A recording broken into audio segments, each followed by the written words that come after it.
And now, another Barack Obama gutsy call.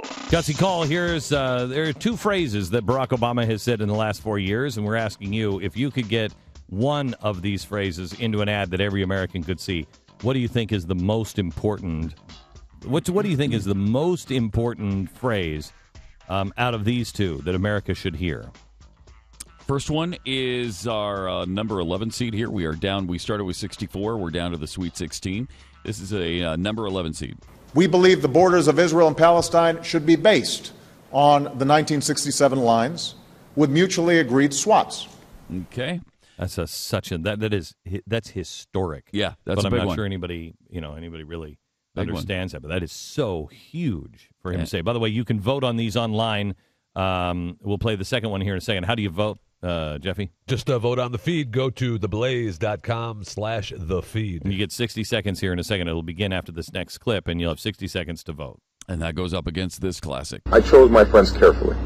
The more politically active black students, the foreign students, the Chicanos, the Marxist professors and structural feminists and punk rock performance poets. Yep.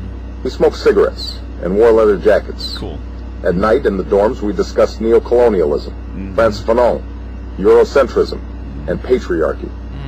When we ground out our cigarettes in the hallway carpet or set our stereos so loud that the walls began to shake, Right. we were resisting bourgeois society's stifling constraints. That's Oh, fantastic. my gosh. That happens all the time to me. Oh, my gosh. When I'm talking to the structural feminists and we're grinding out cigarettes in the hallway carpeting, we usually talk Eurocentrism or sometimes Frantz Fanon. Wait, but what happens when the punk rock performance poets come by? Then, man, we write some unbelievable anti-colonialist poetry. Oh, It's okay, good. fantastic.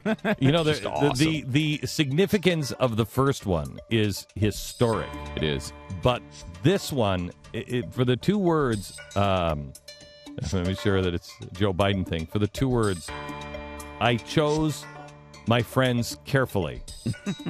Yeah. That is, that says it all. Those are two big chose, words. Yes. Yeah. He chose his friends carefully.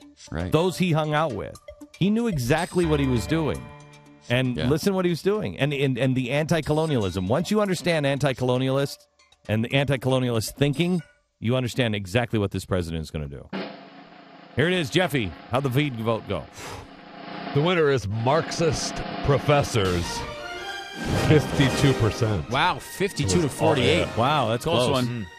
Well, I the demand a 67 recount. border thing that was a good and like you said, historic quote, and it was the first time any American president has actually audibilized that. You know, he claimed that they all felt the same way. I don't believe that, but nobody had ever said it out loud. We want Israel to go back to their 67 borders. Nobody who said that. Didn't I send something to you the other day? Speaking of this 67 borders, but didn't I send you something the other day, Pat? I'd never heard about. You know that dinner that they had in Los Angeles, where the Los Angeles Times won't give that video out because they say it's so Rashid damning. Khalidi thing. Yeah, we have to talk about this, and maybe we'll do this tomorrow. But there was some more information on that I'd seen for the very first time on some of the people that were there and the people that he has hung out with, who were all big Palestinian anti-Israel supporters. This guy is so clearly anti-Israel. It's shocking that everybody who supports Israel isn't lining up to vote against him.